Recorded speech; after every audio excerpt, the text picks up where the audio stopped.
워런 버핏이 11살 때부터 네. 주식했다잖아요. 저도 어렸을 때 그런 교육 받은 적이 없거든요. 경제관념 자체가 없었어요. 대학생 때까지. 정말 그 교육이 필요한 게 뭐냐면 영어, 수학, 국어는 돈을 안 가르쳐줘요. 이 자본주의 사회에서 결국은 성공하려면 문제는 노동을 통해서 돈을 버는 노동소득보다 자본을 통해서 돈을 버는 것이 더 크게 벌 수 있는 그런 사회가 되어가고 있고, 그거를 젊을 때부터 어릴 때부터 해야 된다. 근데 중요한 건 자녀는 그 계좌의 존재를 몰라. 맞아요. 이거 아무 의미 없는 거예요. 돈을 줬으면 돈을 어떻게 관리하는지 알려줘야 된다.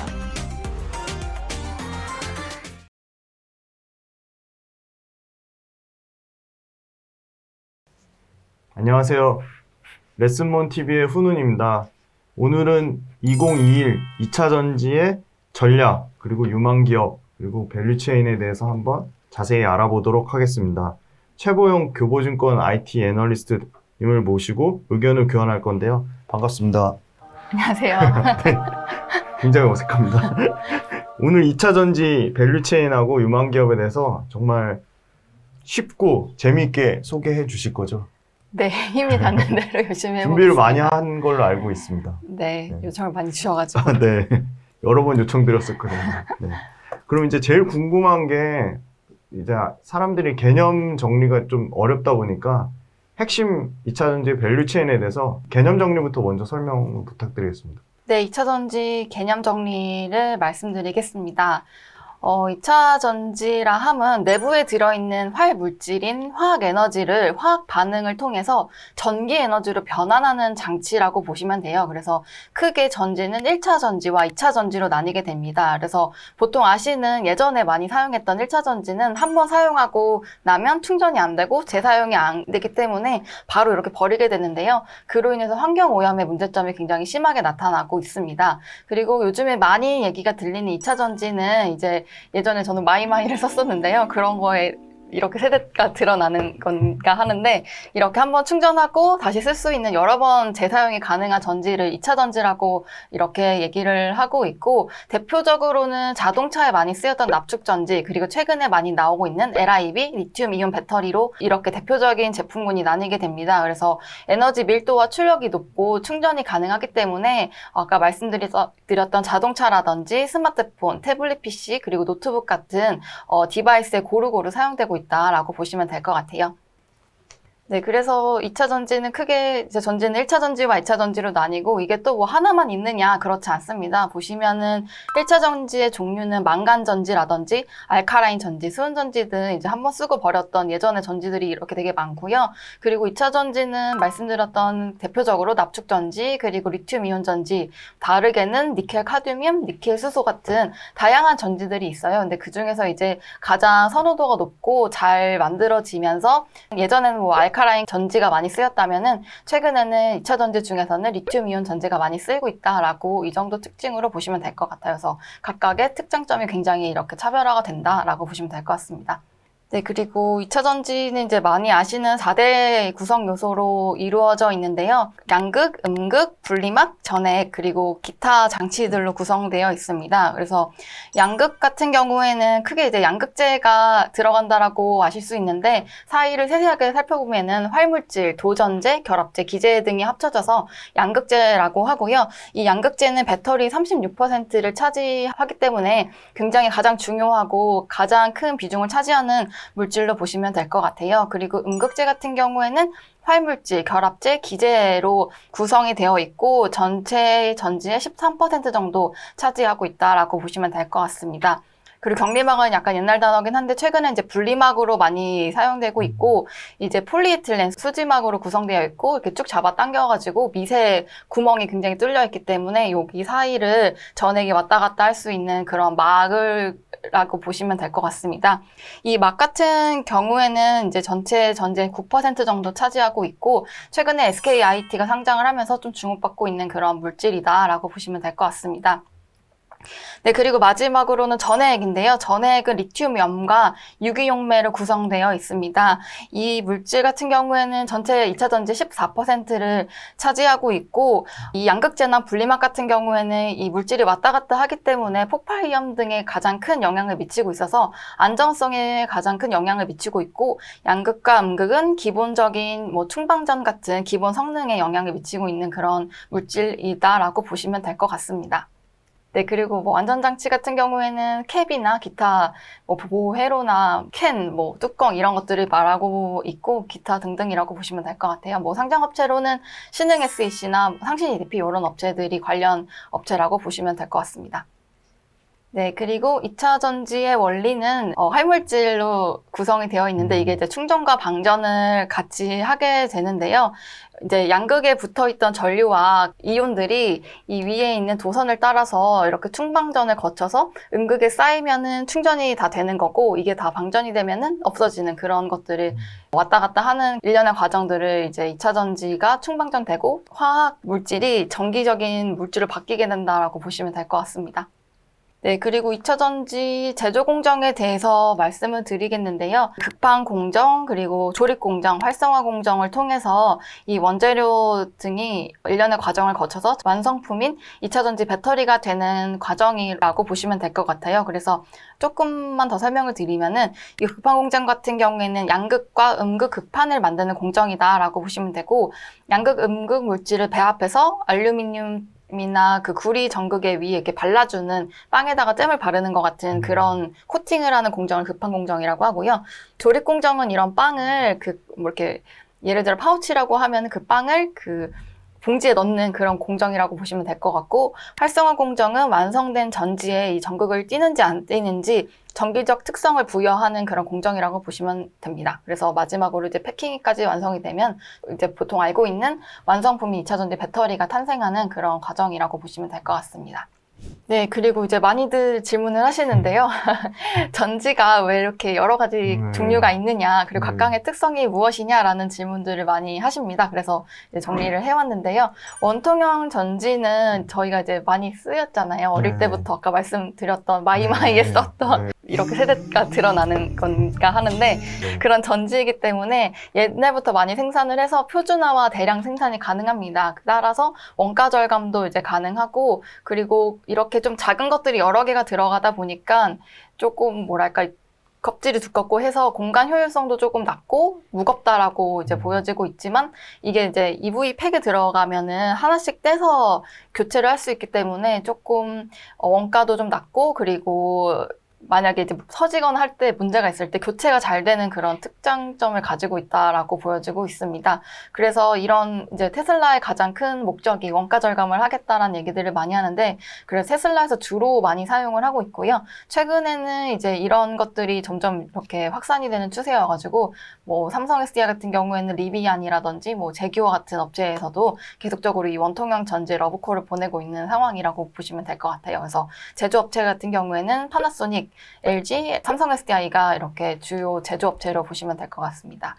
그리고 각형전지 같은 경우에는 예전에 처음에 나왔을 때 이제 사람들이 도시락 폭탄 같다고 얘기를 많이 했었는데, 도시락처럼 굉장히 딱딱한 각에 들어있어요. 그래서 강한 내구성을 가지고 있는데, 이것도 원통형 전지처럼 아무래도 각에 들어있다 보니까 공간 효율성도 낮고 무겁다는 단점을 가지고 있습니다.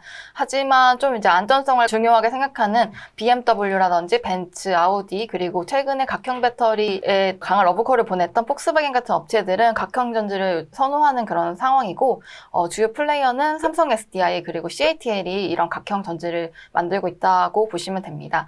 그리고 가장 EV를 위한 전지라고 얘기가 되어지고 있는 게 파우치형 전지인데요. 아무래도 이 파우치형 전지 자체는 웨하스 자주 드시나요? 네네. 웨하스 껍질처럼 생겼기 때문에 폼팩터 변경이 굉장히 유리하고 되게 가볍습니다. 아무래도 각에 들어있지 않다 보니까 가볍고 유리하게 폼팩터를 변경할 수 있는데, 요즘 나온 전지다 보니까 생산 원가가 좀 높다라는 단점을 가지고 있어요. 그래서 최근에 이제 EV를 굉장히 드라이브를 거는 그런 현대차라든지 GM, 포드 같은 폭스바겐 같은 업체들이 이런 파우치형 전지를 EV형 전지로 좀 타겟팅해서 만들고 있는 상황이었고, 선제적으로 LG 에너지 솔루션이라든지 요번에 이제 전반적으로 미국에 큰 증설을 하고 있는 SK 이노베이션이 이 파우치형 전지를 만들고 있는 업체라고 보시면 됩니다. 네, 그리고 이제 밸류체인별로 보시면은 이렇게 자동차 업체와 배터리 업체의 이런 이제 고객사 관계들을 이렇게 나열을 해봤는데요. 아까 말씀 주셨던 왜 이런 배터리를 쓰느냐에 따라서 굉장히 다르고, 이거는 자동차 업체 니즈라고 보시면 될 것 같아요. 자동차 업체가 어떤 배터리를 좋아하는지에 따라서 이렇게 고객 구성이 좀 많이 달라지고 있는 상황이고, 아까 말씀하셨던 이제 테슬라 같은 경우에는 기본적으로 파나소닉과의 관계가 굉장히 좋습니다. 파나소닉이 아무래도 일본에서 가장 먼저 원통형 전지를 만들었고, 원통형 전지의 가장 강자이고 기술력도 좋고, 또 앨런 머스크가 뭐 일본을 좀 좋아하는 것 같더라고요. 그래서 파나소닉의 이런 기술력이라든지 이런 것들을 굉장히 높이 평가를 하는 것 같아서 테슬라와 파나소닉의 그런 관계가 굉장히 공고한 상황이고요. 최근에 이제 폭스바겐 같은 경우에는 이런저런 폼팩터를 다 사용하고 있는 것처럼 보여집니다. 그래서 워낙 물량도 많고 하다 보니까 다양한 고객 배터리 업체와의 협업을 강조하고 있기 때문에 SDI라든지 에너지 솔루션, SK 이노베이션, CATL까지 고루고루 배터리 업체와 협력 구도를 강화하는 모습들을 최근에 보고 있습니다. 그리고 현대기아차도 이제 이번에 뭐 SDI와 같이 협업을 한다고 해서 굉장히 기사화도 크게 됐었는데, 국내 3사와의 관계를 굉장히 끈끈하게 가져가려고 하기 때문에 지금 자동차 업체에서는 이제 예전에는 자동차 업체가 갑이고 부품 업체들이 을인 상황이었다고 한다면, 이제는 같이 이제 동반 성장할 수 있는 그런 관계이지 않나 이렇게 생각을 하기 때문에, 둘의 관계는 이렇게 한쪽이 갑이고 한쪽이 을은 아니고 같이 협업하는 관계로 이렇게 굳어지고 있습니다. 그에 따라서 이렇게 밸류체인이 나눠지고 있고요. 이 배터리 업체들이 또 수주를 받고 해외 진출한다고 하면은 이 밑에 있는 밸류체인에서 수혜가 입어지고 있는 그런 상황으로 보시면 될 것 같아요. 네, 그래서 이제 2차 전지에 대해서 조금 더 말씀을 드리면, 이게 어느 정도 성장할 수 있고 이게 뭐 어떤 국면이냐라는 것들에 대해서도 좀 궁금해 하시는 분들이 많아요. 성장이 얼마만큼 될 것이냐라는 것들을 물어보셔서 조금 히스토리컬하게 비즈니스 라이프 사이클에 대해서 좀 고민을 해봤습니다. 그래서 예전에 제가 계속 말씀드리는 저의 연륜이 드러나는 마이마이 얘기를 드렸는데, 이 원통형 전지 자체가 예전에는 뭐 라디오라든지 마이마이 뭐 CD 플레이어 같은 그런 데다 들어갔기 때문에 예전에는 소형 기기에 많이 쓰였다라고 보고, 사실은 이런 라이프 사이클이 끝나면은 부품 업체도 같이 수명을 잃고서는 이제 라이프 사이클이 끝나고 소멸하게 되는데, 다시 이제 성장기를 다시 맞은 것이 이제 2차 전지와 ESS를 통해서 새로운 기술 혁신을 통해 새로운 사이클을 맞아 가고 있다라고 보시면 될 것 같아요. 그리고 만약에 전기차가 끝나면은 그럼 뭐가 있냐라고 했을 때는 비행기도 있을 수 있고요. 그리고 로봇이나 드론도 있을 수 있고, 그리고 전반적으로 공장에 쓰이는 그런 기기들 같은 경우에도 지금은 전원을 연결해서 쓰고 있는데, 나중에 뭐 이런 것들도 다 2차 전지로 바뀔 수 있는 그런 큰 산업적인 업사이드가 남아있다라고 볼 수 있기 때문에 산업의 확장성은 굉장히 아직도 무궁무진하다라고 보셔도 무방할 것 같습니다. 네, 그래서 이러한 사이클이 지금은 어디 구간이냐라고 했을 때는 이제 주가적인 측면에서는 도입기에서 이렇게 막 올라간 그래프를 누가 만들어서 이렇게 얘기를 하시기도 하던데요. 지금은 아직도 그래도 도입기라고 판단을 하고 있고요.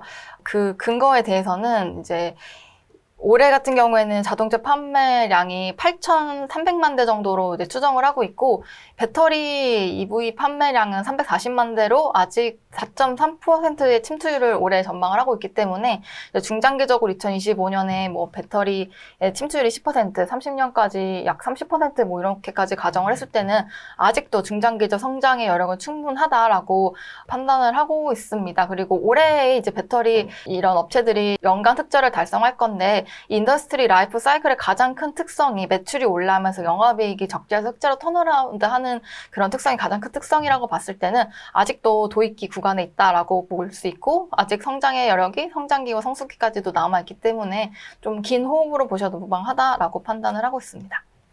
아까 저 표에서 그러면 지금 전기차 시장 자체는 4% 좀 미만이라고 하더라고요. 예, 침투율이. 네. 그럼 어느 정도 시장 침투율이 올라오면 성장기 성숙기라고 보는 건가요? 기준이? 이 매출과 영업이익 특성으로 보시는 게 좀 더 빠를 텐데요. 이게 성숙기로 지나가고 이제 캐파 증설이 없고 이런 상황이 되면은 이제 매출도 꺾이고 이게 꺾이기 때문에 그 정도까지 본다면은 더 길지 않을까. 또 자동차라는 특성이 이 핸드폰이나 IT 디바이스와는 다르게 굉장히 그 라이프 사이클이라든지 제품을 만들어서 출시되고 그게 없어지는 그 과정들이 IT 기기와는 다르게 거의 7에서 10년까지 달하기 때문에 이 라이프 사이클은 사실 좀 더 길 수 있다라고 생각하고 있습니다.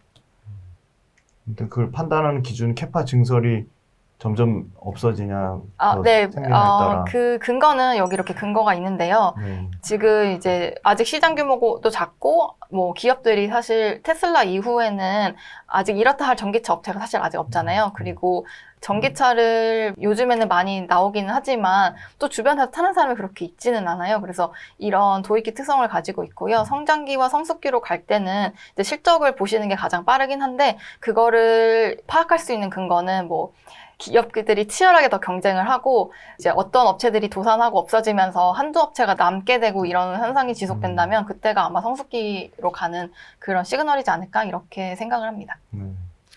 2차전지 밸류체인에 대해서 자세히 설명해 주셨고요. 다음은 이제 2차전지 섹터 일반에 대해서 한번 질문 드려보겠습니다. 최근에 개별 종목들 거의 30% 가까이 다 웬만한 종목들 다 빠진 것 같아요. 밸류체인들. 대부분의 종목들이 이렇게 빠진 이유가 뭐라고 생각하시는지 궁금합니다.